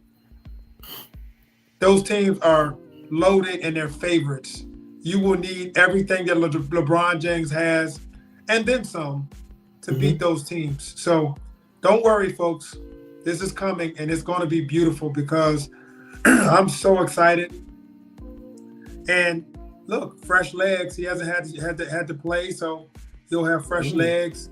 I'm waiting to see a chase down block. I'm looking forward to it. So the Lakers play OKC tomorrow, and so it'll be interesting to see what they look like. Of course, LeBron won't be playing. Adu Thiero won't be playing. Gabe Vincent won't be playing. I completely forgot about Thiero. He's still coming back from his he had a knee situation, right? He's trying to get worked out. Quiet is kept. They said he's the most athletic guy. He may be the most athletic, but the best athlete on the team already. They said the guy can jump out of the gym. So you're just adding him to the mix of another wave of, once again, like you said, we need those types of fresh legs to get through the regular season. Right. And win some of those games down the stretch so that you don't give up your seeding by losing, bad games on the road to the Washington Wizards and et cetera, et cetera, et cetera. So excited about the Lakers for sure. 8-3, off to a great start. Lots to look forward to. Beginning of the season.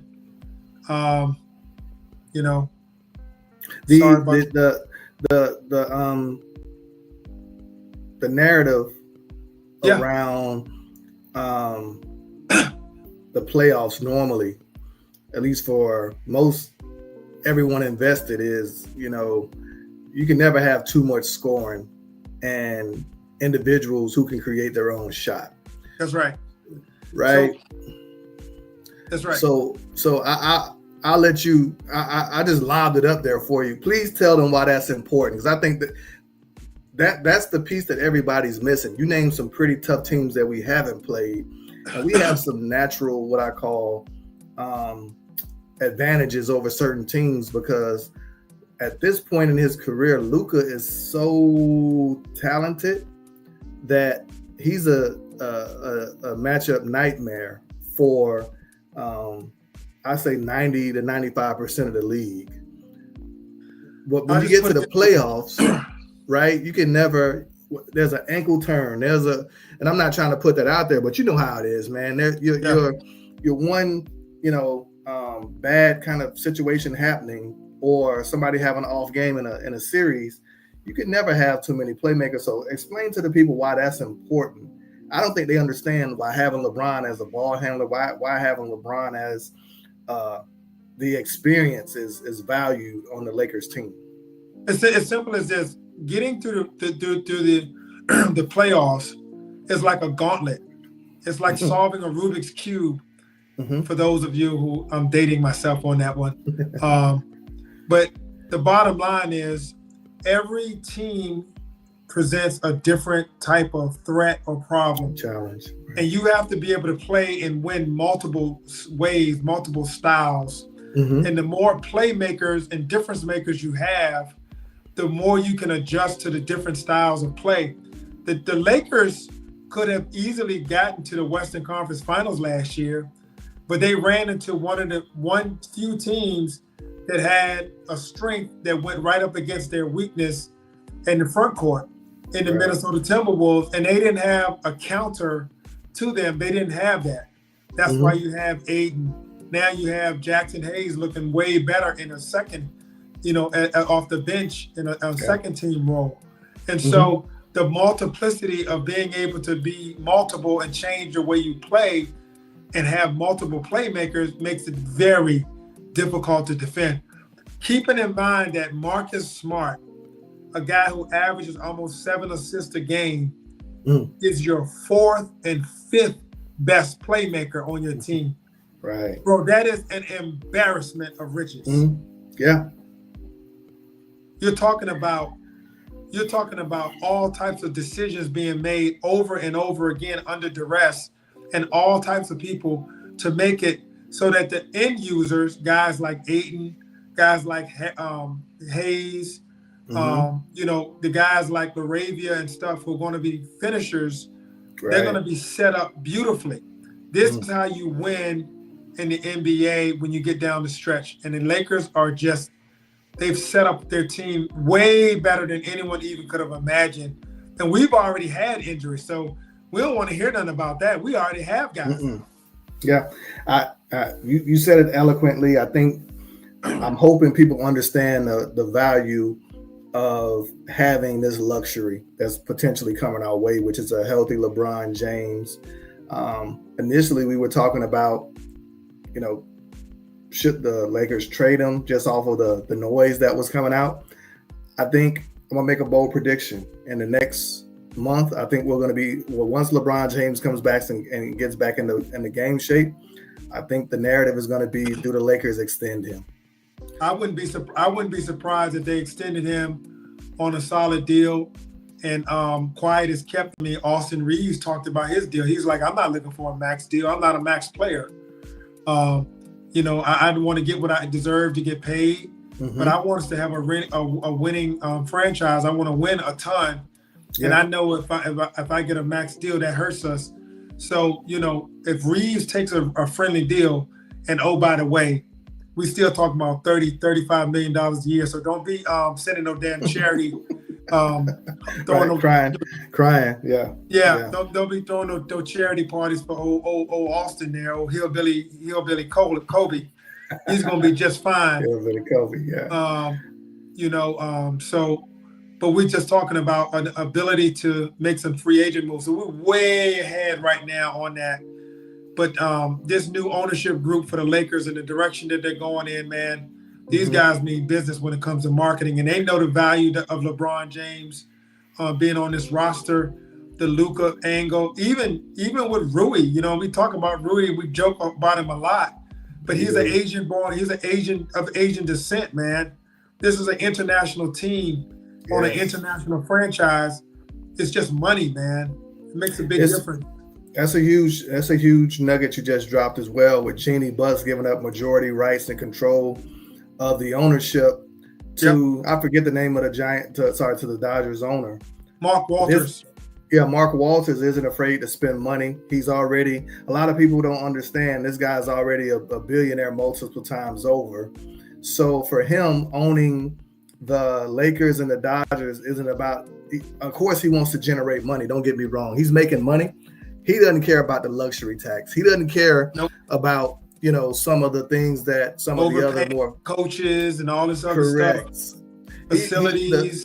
The fiscal responsibility piece for him is trumped by winning championships. And how do we get to winning championships?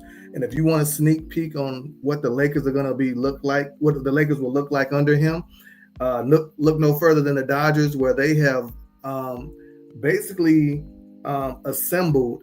It's almost a team of what I call elite international talent, all-stars of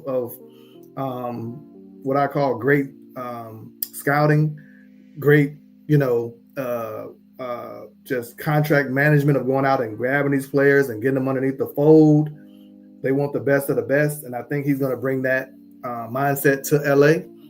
And this is where I get practical about LeBron, and this is me being at 40, you know, one here in a couple of days or so. He's a December baby, so he's going to turn 41 here, I think.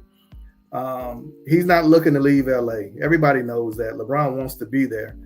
And to your point, with him, Austin Reeves, and Luka, they enjoy playing basketball with each other. I think LeBron talks to Maverick and he says, hey, let's go make a deal that makes sense. Egos and, you know, everything else. We know in basketball, eventually you got to pass the torch. And that's going to happen one or two ways. It's just going to happen naturally where Luka's just the best player and it's unsaid.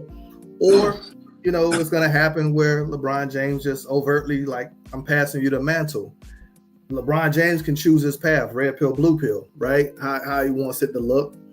And I think he's going to, in my perspective, make a decision that's best for himself, that's best for his family, and still get a chance to be with a high-level superstar and Luka that's going to give him a chance and opportunities for championships.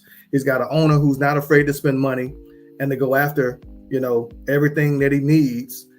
And he doesn't have to do the heavy lifting anymore. He gets to control what I call how he exits the NBA.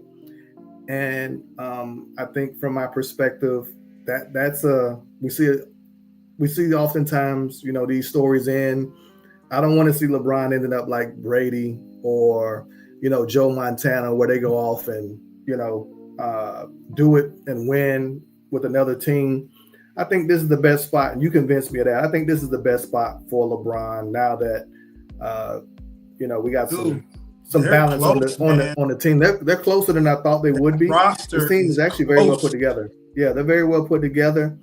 And if I were Gabe Vincent, aka Shamar Moore, if I was Maxi Kleber, and if I was Dalton Connect, I would probably be leasing my apartment. I wouldn't get too comfortable in LA because I think those are the three pieces that we would use to improve around the margins. And that's $25 million in salary too.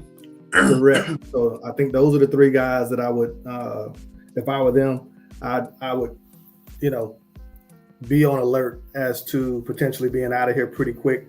I agree with you. I think, and we laugh about Rui, man. Every time, Rui, like he's like Al Pacino in Godfather 3, man. Every time I thought he was out, he pulls himself back in, man.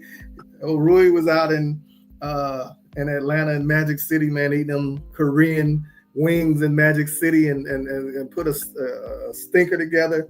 And then against Charlotte, he right back to the Rui that we know. And on automatic. From a marketing, yeah, and all jokes aside, from a marketing standpoint, having him as an Asian ambassador on a brand like the LA Lakers, it's invaluable. Tough, man. Rui is going to be tougher to get. People want to trade him. He's going to be tougher to trade than you think because, to be honest, and we won't belabor him too much, but he's the best shooter on the team. Yeah. And once again, we talk about all those playmakers. He is benefiting so well from those guys, but he's paying it off. I mean, when he gets stuck on automatic, bro, it's like, my gosh, man, I forgot about Rui. And he's out there eating me alive, man. It's a problem. Whatever JJ's found, he does these quick transition post-ups where he catches it right under the rim, and he's probably still in 6 points a game just off of that one tactic alone. The foul line jumper, the elbow jumper, stuck on automatic, and he gets a few what I call bailout ISOs when the shot clock's running down. Yeah, and he catches a little smaller guy on him because they've had to switch. Mouse in the house. Mouse in the house. He'll back him right down, shoot right over him, or get inside the paint and finish. So I personally think Rui is a piece that is a foundational piece. He needs to stick around. His contract is so appealing. He's not super expensive for the production that you're getting. With LaRavia, he's another guy. It's hard to replace him and get the same quality back. The only way you get rid of Rui is if you're going to get a much better fit and a stronger player back. And every time I look at what you get for his value, the player isn't close to the same. It's just not. And I'm gonna take it a step further, and I'm not gonna belabor the point on Rui. I think one of the things that we've struggled with in LA is players handling the bright lights and being able to shoot. And over the last 2 seasons, he's been one of the few that have come as free agents and has stood tall in Not big trend. moments, and that means something to me. It does. Not being afraid to take the big shots in the big moments, and he's sometimes he gets a little bit lost on defense, and he has some what I call some lapses out there, but I think for what he brings to us and mental toughness on the offensive side of the ball and being able to, stand out there by himself and knock down shots where we saw a lot of players falter historically with that Lakers jersey on. I think you can't put a price on that.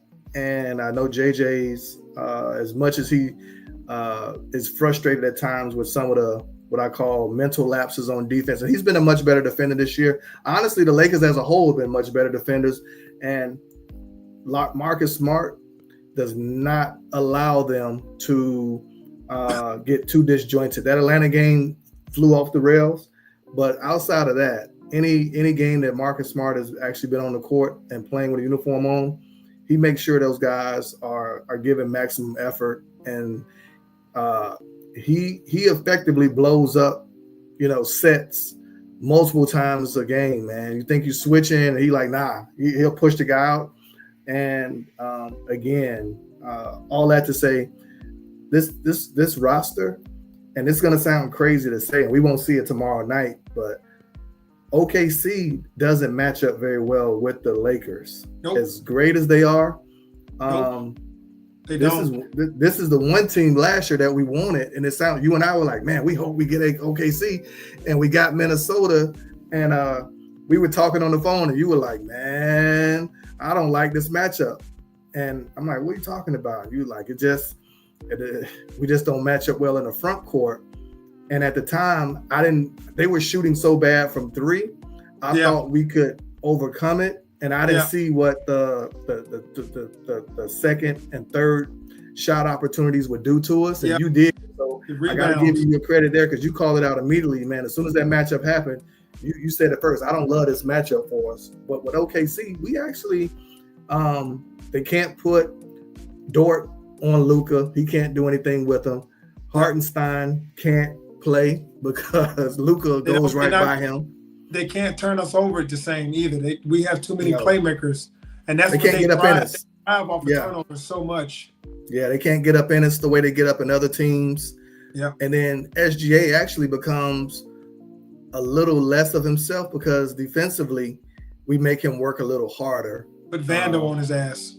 Right, and put Vando on him, and then you switch him on to Luka, and from there, if he want to go mess with Austin, it's not an easy day for him where they can hide him on defense the way they can with other teams. So we won't see it tomorrow night. We might get a little bit of a taste. But I do think, big picture, LeBron coming back to this roster, and you said it and I've said it. We can make a run, man. We can make a strong run. And LeBron, he's intelligent enough to know he looked at it and he said, man, if I can come in right now, they're playing Luka the same way they did AD, where they let him play the whole first quarter, right? Yeah. So if Bron burns out, from 12 minutes to like 8, and then goes and gets him a rest, and then checks back in with, 3-4 minutes in the first, and burns out to, that 9 or 8 minute mark, and then lets Luka come back and take back over. Wow. Yeah. Wow. First quarter, you're in trouble. Yeah, 12, 13 minutes in the first half, 12, 13 minutes in the second half. We're right around that 25-minute mark that you speak of. And it's done in a way where we get natural, what I call TV timeouts, halftime, well, not halftime, but breaks in between quarters to where he can get his rest. And I think LeBron is going to be highly effective within this team. And I think it's going to come in a different way. It's going to be with that Vando, LaRavia, Bron, Jackson Hayes, and then you throw what's the name out there too? What's his name? The Smith kid, who I really like from Charlotte. Yeah, Nolan Smith. Yeah, Nolan Smith. I think they can really make some noise with that second unit. and I'm super excited to see what the Lakers look like when Bron gets back. So to all you Laker Nation haters who want to get rid of Bron, I don't know what to tell you. Stop it. And the thing I was gonna say also, one thing about Rui. Yeah. Rui is a poor wing defender. He's a poor in space defender. He's really pretty good defending up. He defends, big men and power forwards. Joker. And he does really well because he's so strong and he's got such a good base. He can play the Joker better than he can play Kevin Durant, right?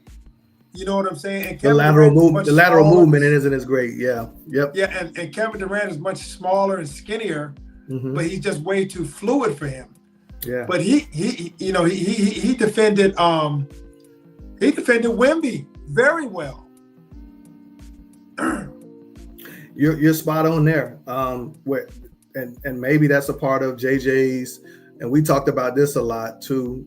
His off-season work was understanding that as a coach, sometimes you have to take the players' weaknesses and then minimize them, right? And you actually talked to me about that too. Jackson Hayes and 30 to 35 minute doses, you're going to get too many negative returns. Yeah. Then you playing him his 18 minutes, right? So you're right. I think JJ has figured that out and has minimized, and having Vando back, having Smart out there, having LaRavia it helps to have options. But I do think you're exactly right. And as you were speaking, I went right to, you're right, the Joker. Last year, we saw him, and when we saw him matched up with the Joker, we were like, what the hell are they doing? And then we were like, wow, this is actually working, right? Yep. When Bron comes back and you got Rui, you have two really strong, what I call physical wings that can handle some of the bigger, more, a little bit slower front court guys. But on offense, he makes the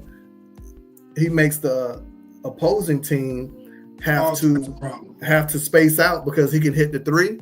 Yep. So, if you can steal minutes with him defending, a Joker or a Wemby, and you saw it, Ayton was able to offset Wemby's production because Wemby was half the time he out there chasing Rui around, right? And I do think that's a great point that you made with Rui. I'm with the contract, his shooting, his international appeal, and then what you just said, which is his he's a better defender he's a better team than he is a individual defender. And now that we have the right team and the players around him, I really do think that his contribution to this Lakers team this year is gonna be tough to trade. He's gonna be tougher to trade than I thought.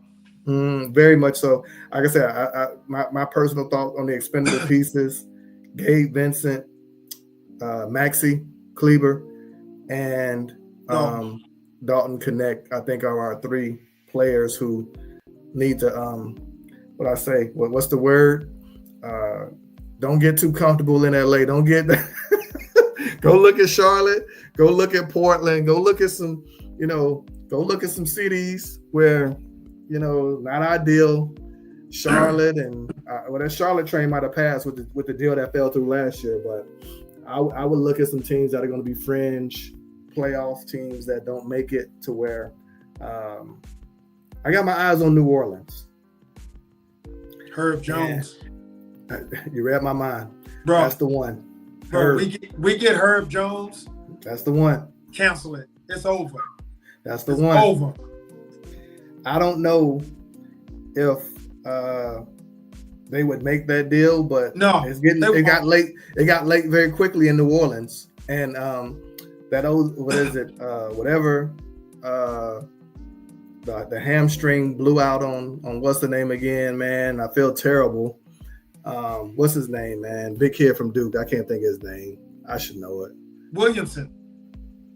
Zion. Is it Zion? Zion Williamson. Yeah, his hamstring blew out again, so he can't stay healthy, man. They talked about the fluctuation of weight, and it's like a boxer, right? Who goes from heavyweight to middleweight back to heavyweight. Your body, he actually plays better heavier, and it sounds crazy to say, but he's also not built for 82 games to play in the style that he plays. So It's this weird dynamic to where even with him losing weight, him being that damn explosive is I see you smirking. Hey, what you got going on, man? You can't even go ahead, man. What you got going on? I mean, when your hamstrings made out of po' boys, you know what I'm saying? Beignets, po' boys, and when you got croissants for hamstrings, blood type gumbo.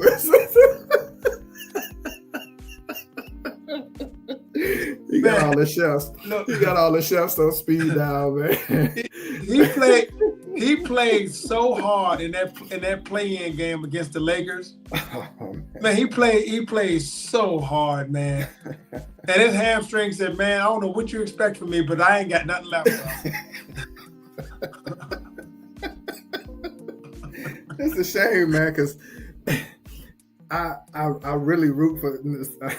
Even though I just forgot his name, I really root for the guy, man. I really love the guy's game out of Duke, and people. Yeah, he's an amazing player. He's an amazing athlete, and I'm just he lost the weight. He got into great shape.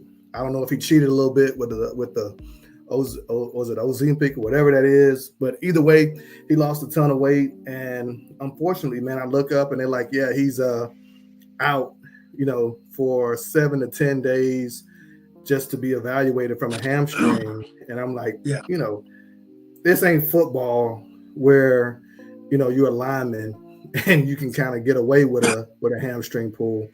In the NBA, it's just, you don't have enough time to heal those soft tissue injuries, groins and hamstrings. You basically got to take 3-4 weeks off just to get yourself healthy.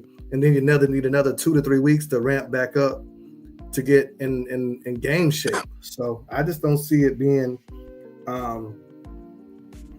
plausible for New Orleans to look at that roster as it's currently constructed and say we can move forward with Zion as a pillar. So I would effectively look at starting to move some pieces in New Orleans. And I know they don't want to hear it, but I don't know what else to say when the guy just can't stay on the court. What can you do? And he's tying up 50% of your salary cap at this point. You got to find some ways to get creative to get some other talent in the building. Yep. All right, folks. We've been rolling tonight. Yeah. This was supposed to be 1 hour. Man, I missed it, man.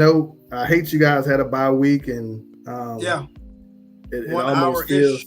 feels, I feel like we only had one game to talk about, but it's all, it's so many stories and so much news, man, so much stuff to get to. So great talking to you. And like I said, I'm glad you got off the IR. You're up and running. Yeah. So you got a big game. What's your next game, man? Monday night against who? Vegas Raiders. Ooh. On the road. On the road. Bears go to Minnesota. And Minnesota is coming off a bad loss to the Ravens. Yep. And effectively, this is the biggest game of the season for the Bears and Minnesota. And we started off the season, playing each other in a game that I felt like we gave away in Chicago. And now we got to go and try to make that up in Minnesota. And they're effectively fighting for their, season. So I think it's going to be high drama. They actually got the big game crew. We got Tom Brady and the rest of that crew in for that one. Let's see how Brady treats Caleb. Brady and Caleb actually pretty. Caleb actually jumped on the Tom Brady diet, and he actually reached out to Tom. So, and we talked a little bit about that last night, man. Jordan Love did some of the most, ridiculous stuff I saw last night, and the damn commentators giggling and laughing, and I'm like, at this point, I'm flabbergasted as to the treatment of some of these other quarterbacks, as opposed. And Jordan Love has somehow found a way to play mediocre to average football and become a made man off of that one game in Dallas, to where he can do whatever and just get away with it. And they're talking about firing Matt LaFleur. I opened up, my X account. I know. And I couldn't believe it. I said, are they serious? Yeah. Yeah, I saw that. Hey. They're going to make somebody very happy. I'll tell you that. Look, that DJ music you hear in the background is going to be the NFC North celebrating, throwing a party. I would. Hey, that's a good coach, man. Yeah, that's a damn good. That's a good coach. If you turned on Sports Talk Radio in Wisconsin this morning, they called that man everything but a child of God this morning, and I enjoy it because I'm a Packer hater, so I get energy off of listening to the Packers fans, crying and whining about losing. I'm just happy that this is their second loss in a row.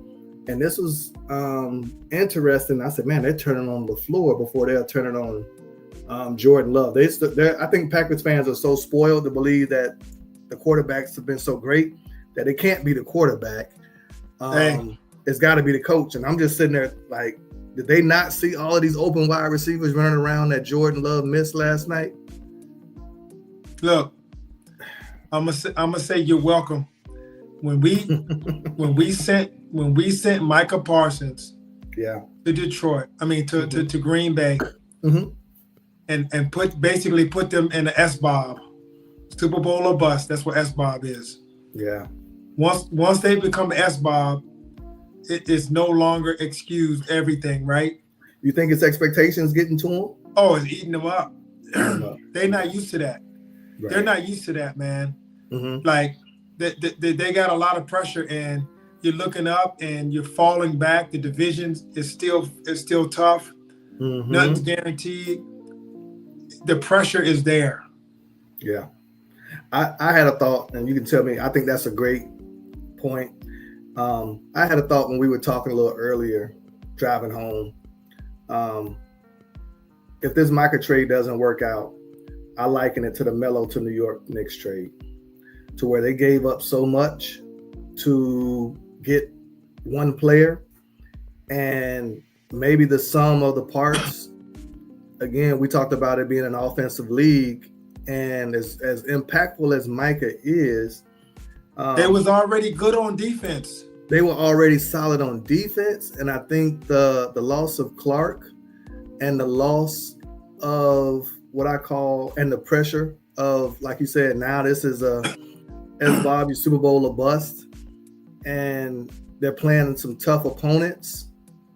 Maybe this is the reality of Green Bay, to where they can no longer just walk in, even with that defense. And Micah said something today where he's like, hey, man, come on. We literally just gave up 10 points to the Eagles, and you didn't hear, he's talking to the probably to the fans and to the reporters. He's like, man, basically everybody relax. But he took a shot at the offense, right? Where he's basically saying, man, we gave up 10 points to the Eagles, and we barely gave up, I want to say 20 or so to the Panthers, and we lost the game. In Dallas, he could say stuff like that, not because he could say things like that because of his stature and where the place that he's had on his team. When you come into a new surroundings and you say stuff like that, and you're the new guy, it rubs people the wrong way, and people don't understand the chemistry. We'll talk about that later, right? To where they're like, bro, you just got here. First of all, you the one who's supposed to be winning games. When the Bears got Khalil Mack, it was strip sacks, it was fumbles. We don't give a damn about the pressure you almost getting there. you're supposed to be getting home. So I do agree with you. The pressure of being the guy is when we ask that, is Micah built for that? And right? No excuses, man. No excuses. Nobody cares about, pressures. They want production, because when you go at that price and you're supposed to be the missing piece, and you're supposed to be the one determining these games and a positive outcome for your team. And not behind the scenes, I think that show, I don't even know what the show is called, with Skip and Aqib Talib and all those guys. Skip Bayless has been on the arena, something like that. But Skip Bayless has been on an all-out,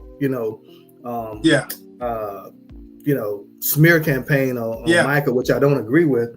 Yeah. But I do agree with your take on just the expectations are so much higher in Green Bay, and because of the division. He's not playing well. It's just the margins for error in the thing is just so small. Mm-hmm. And the reality is the offense, man. I mean, they're 1-3 in these games that they've scored less than 13 points or 16 points or something like that, or 10 points or something like that. The rest of the league is like 62-5. You know what I'm saying? It's like it's like nobody loses those games when they hold teams to those few points, but Green Bay is losing them, and you're supposed to be able to hold it out in the playoffs, but you got to be able to score too, man. And look, man, the pressure is there, and the thing about Parsons is he does tend to wear down later on. Hold that point, and that's a great point, because last night he rushed the passer twice, and he's tapping his damn helmet, and I'm watching. Again, they're not playing bad football, but again, the optics of it to me doesn't look great, right? When you're already getting what I call short series out of the Philadelphia Eagles. Why the hell are you tapping your helmet after two rushes? But you're right. His conditioning, I don't know if it's the back. I don't know if it's conditioning. And he's a small.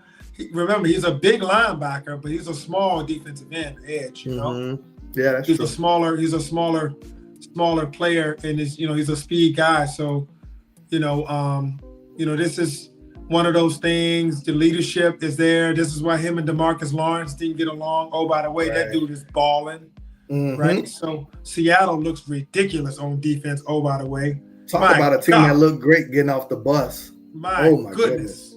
They look like a team of I don't even know what to call them. Dude, the corner 6'3".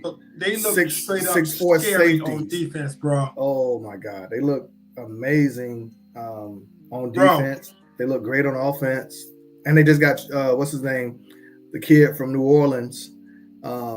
Right, they added him to the Shaheed to the equation, and you throw in Cooper Kupp. They did a really good job off of that. Getting rid of DJ Metcalf and kind of rebuilding. That's a defensive-minded team as well with the head coach, but I feel like offensively they feel very, very what I call physically progressive. Right, they run a lot of two tights. They got the kid Arroyo from UM, and then they got Barner, whatever that kid name is, and man, they are huge up front. They got two tight ends. They got two elite kind of, quick wide receivers, and two running backs that are bruisers, Charbonnet and Kenneth Walker. So, we're gonna have to get to them another day, bro, because between the 49ers and Seattle and the Rams. It's very similar to the NFC North. Somebody got to knock each other off. Yeah, they got to kill each other. But when I look at it from the Bears' perspective, and I'm being a little bit greedy, looking ahead, so I got to be careful. But most likely we would go to one of those NFC West cities, right, to go play if we advance, or we got to deal with your the NFC East. But shit, man, the Rams, the 49ers and the Seahawks. Oof. Ain't no easy road, man. Nope. And going in that loud ass stadium in January is not ideal. So, yeah, we can find a way to get in the playoffs. Seattle's been on the back of my mind as a team, kind of thinking how would we handle them? How would we beat them? And they're not world beaters. Don't get me wrong; they can be beat, but it popped in my head. I'm like, man, they really pose some matchup problems for us. They do Up front. That we just don't match up well off from a defensive side of the ball right now. So yeah, I think offensively we can hold our own. Defensively, I'm a little bit concerned because they are. Sam Darnold, it looks amazing, doesn't he? Yeah. Yep. Yeah, man. Looks good. So we could talk all day, man. Yeah, let's go ahead and wrap this one up. We big games this weekend. Got Lakers basketball, Cowboys back in action. Yeah. So we'll be back probably the Monday night. You want to? Yeah. Or Tuesday we go and kind of recap our games and the Lakers and this NFL thing is stressful, man. I don't know if I'm gonna make it. I was on my deck and watching the Bears game, and the back of my mind, I said after that game was over, I said I don't know if I can do this for 8 more weeks, man. I don't know if I'm gonna make it. So I got to find a stress reliever. I got to find a meditation, deep meditation before these games. My heart rate, I just want the Bears to go out and beat somebody convincingly, man, and keep me out of these one-score games at the last. Bad for your nerves. It's terrible. Man. It's terrible. All right, brother. Yeah. I'm going to get here. All of those who are here, once again, thank you so much for all the support here at HMSA, HM Sports Academy. And we will continue to provide great content. Please remember to like, share, and subscribe, as we will be on most platforms. And look forward to hearing from you, talking to you soon. For Harry, this is Mo. You guys have a great evening. Good night.